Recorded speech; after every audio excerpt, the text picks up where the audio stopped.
Education पे एक बार फिर से सभी का हार्दिक स्वागत है। अ, तो हर हिंदी का प्रथम समाचार पत्र जियालाल जैन द्वारा प्रकाशित जैन प्रकाश किस वर्ष प्रारंभ किया गया। जो जैन प्रकाश समाचार पत्र था वो जियालाल जैन द्वारा प्रकाशित किया गया। तो ये कब प्रकाशित हुआ? तो इसका जो सही आंसर होगा वो होगा 1985। 1985 में ये प्रकाशित हुआ था। 1985 में ये प्रकाशित हुआ था। अब हम समाचार पत्रों के बारे में कुछ देख लेते हैं। बाल मुकुंद गुप्त द्वारा अखबार चुनार,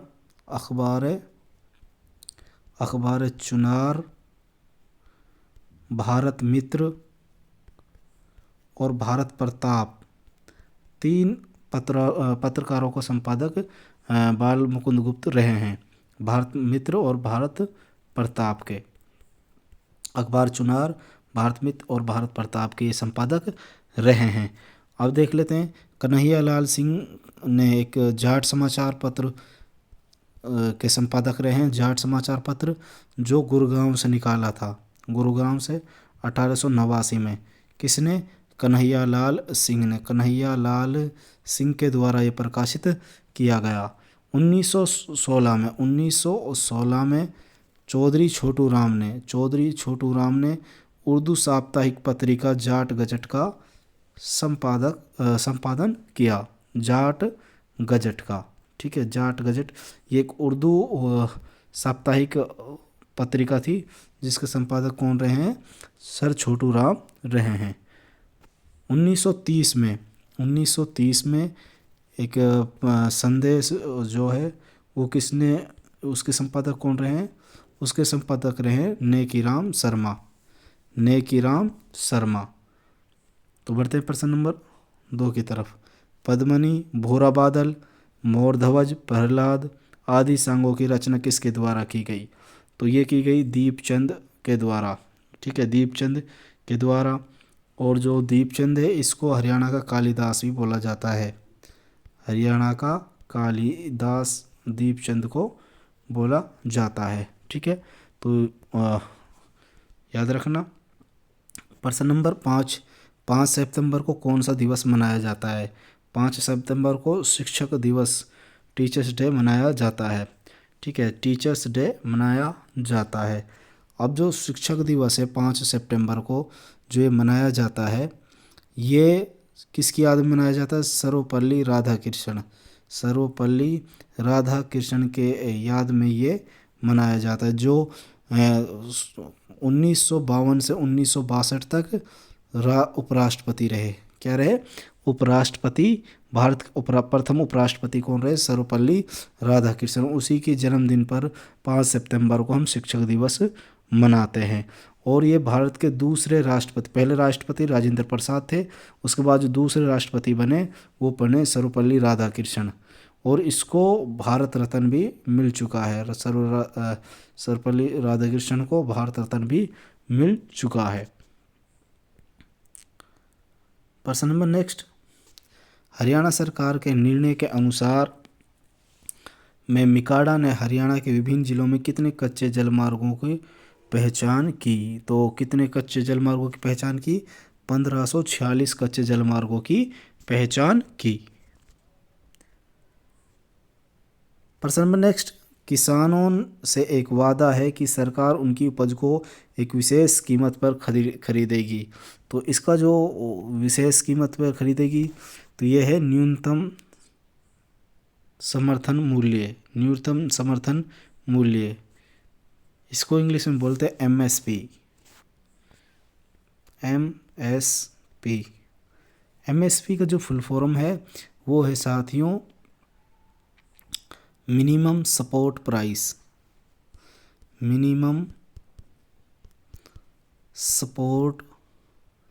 प्राइस। इसकी जो full form minimum support price इसकी फुल फॉर्म है। और ये सबसे पहली बार जो एमएसपी लागू हुई थी ये 1966 और 67 में हुई थी, जब भारत देश में अनाज की बहुत ज़्यादा कमी महसूस हुई। तो याद रखना MSP न्यूनतम समर्थन मूल्य मिनिमम सपोर्ट प्राइस 1966-67 में लागू की गई। अब इस जो MSP है इसकी जो घोषणा करता है, इसकी घोषणा कौन करता है? इसकी जो घोषणा करता है वो आर्थिक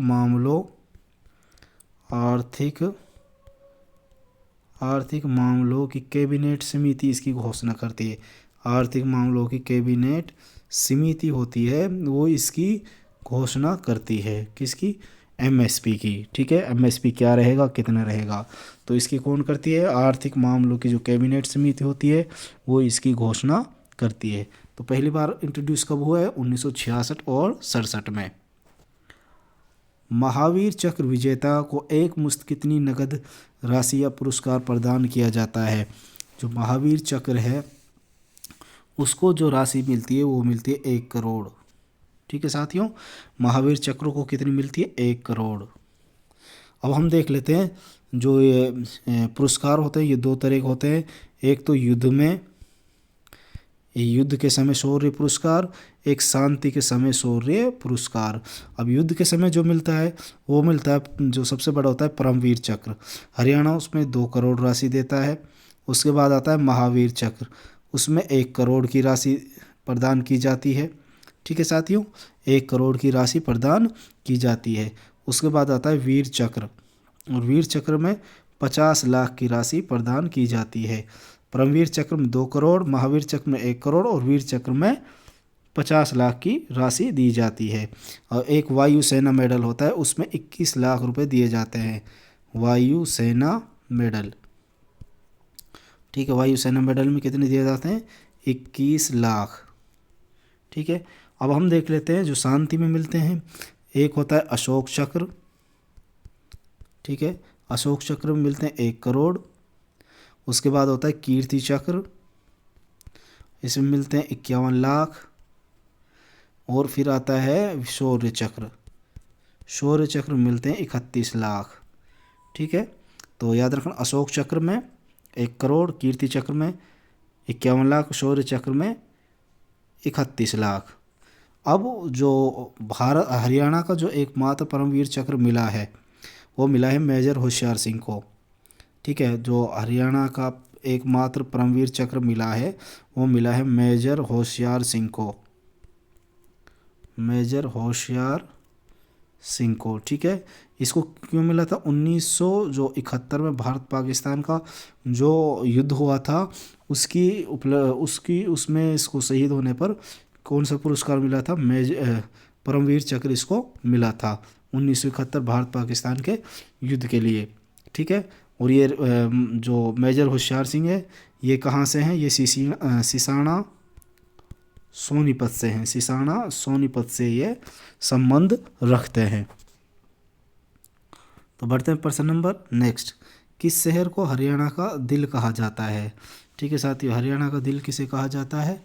जींद शहर को हरियाणा का दिल कहा जाता है। अब देख लेते हैं जो गुड़गांव है इसको हरियाणा की आर्थिक राजधानी कहा जाता है। हरियाणा की आर्थिक राजधानी। ठीक है, यहाँ लिख देता हूँ मैं, हरियाणा की आर्थिक राजधानी। हरियाणा की आर्थिक राजधानी कौन सी है? गुरुग्राम। ठीक है, और हरियाणा का जो मुगलों का द्वीप है, ये मुगलों का द्वीप है, यह सबसे पुरानी बिल्डिंग है जो वो है थानेसर में। कहाँ? थानेसर। ठीक है, मुगलों का द्वीप कौन सा है? थानेसर। ठीक है, और हरियाणा का जो गया है, हरियाणा का गया वो कहाँ है? पेहोवा। पेहोवा। ठीक है, हरियाणा गया पेहोवा। और मुगलों का द्वीप थानेसर। शहीदों का शहर, शहीदों का शहर है झज्जर। शहीदों को शहर आ जाए तो झज्जर, और वीर सिटी आ जाए तो वो है रेवाड़ी। वीर सिटी रेवाड़ी, शहीदों को शहर झज्जर।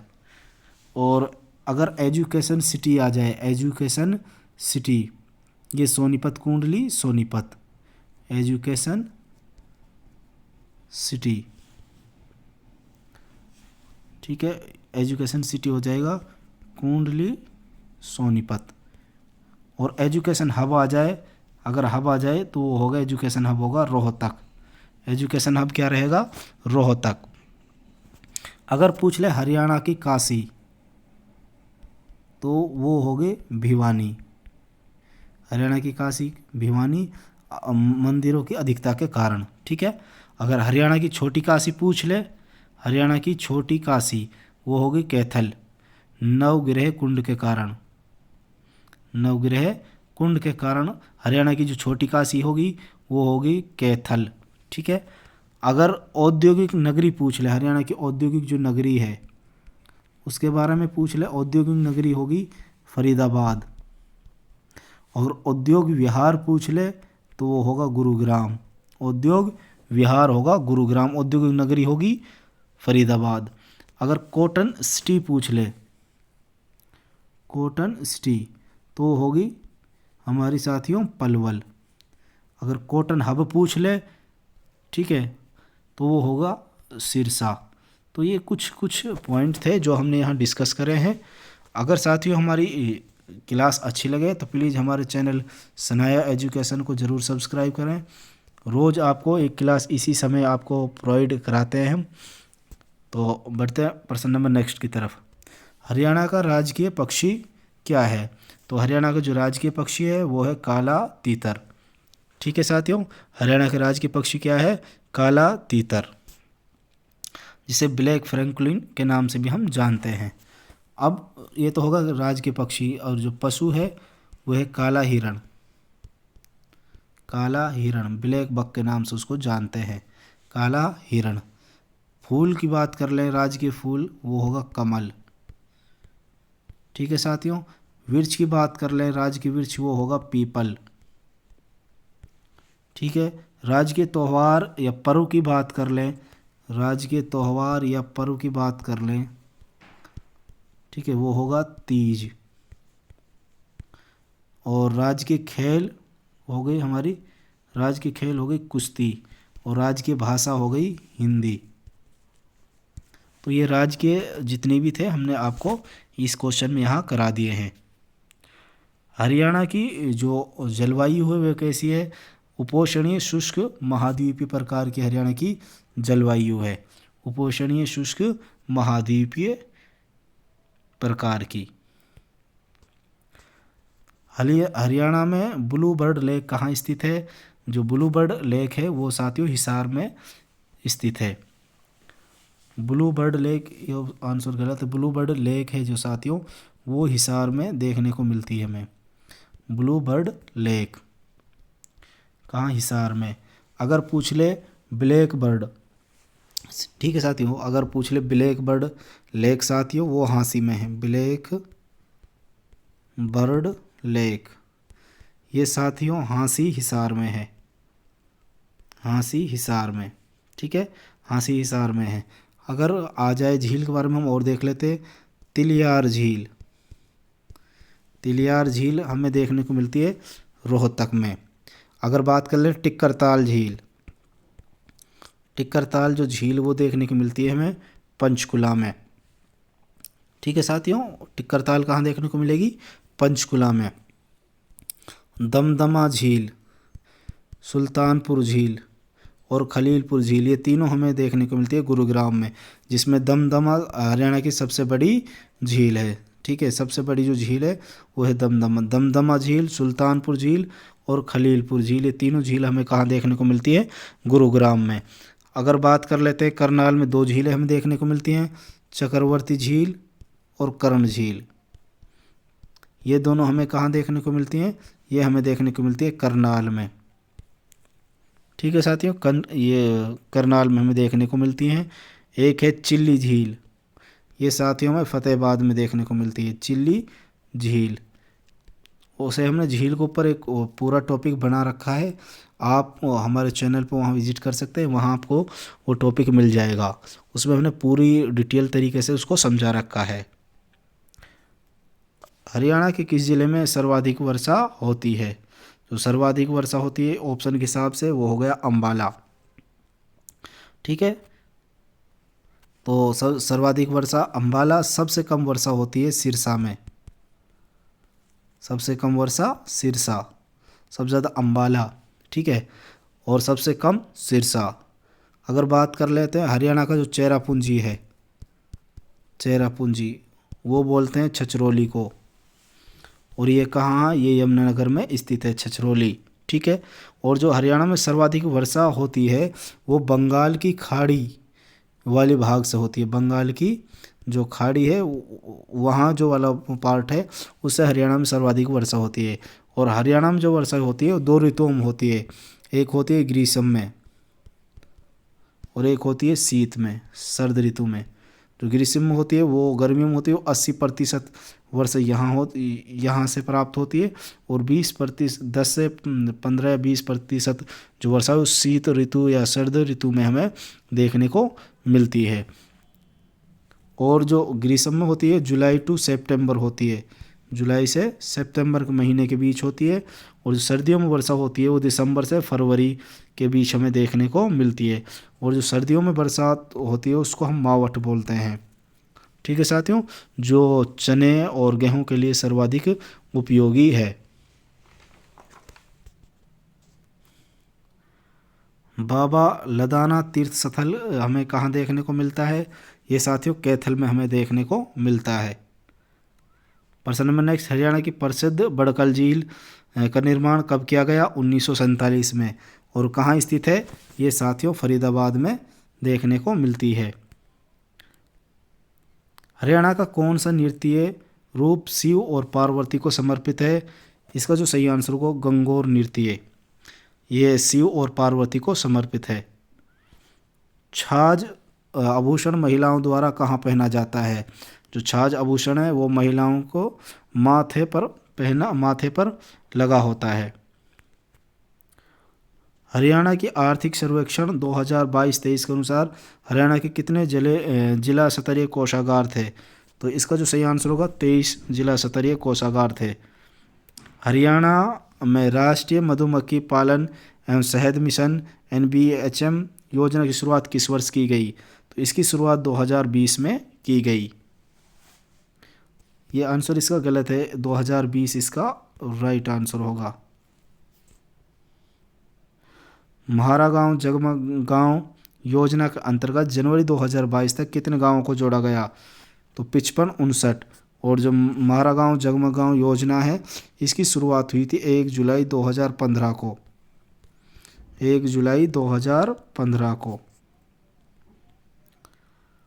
हरियाणा में विद्युत उपभोक्ताओं की कुल संख्या 2022-23 में तक कितनी थी? जो 22-23 तक हरियाणा में जो जनसंख्या उपभोक्ताओं की संख्या थी वो थी 73,82,836। साईं राष्ट्रीय बॉक्सिंग अकादमी रोहतक का शुभारंभ किस वर्ष हुआ? जो साईं अकादमी है इसका जो वो शुभारंभ हुआ 2007 में हुआ था। SAI sport authority of India, इसकी जो स्थापना होती है वो होती है 1984 में।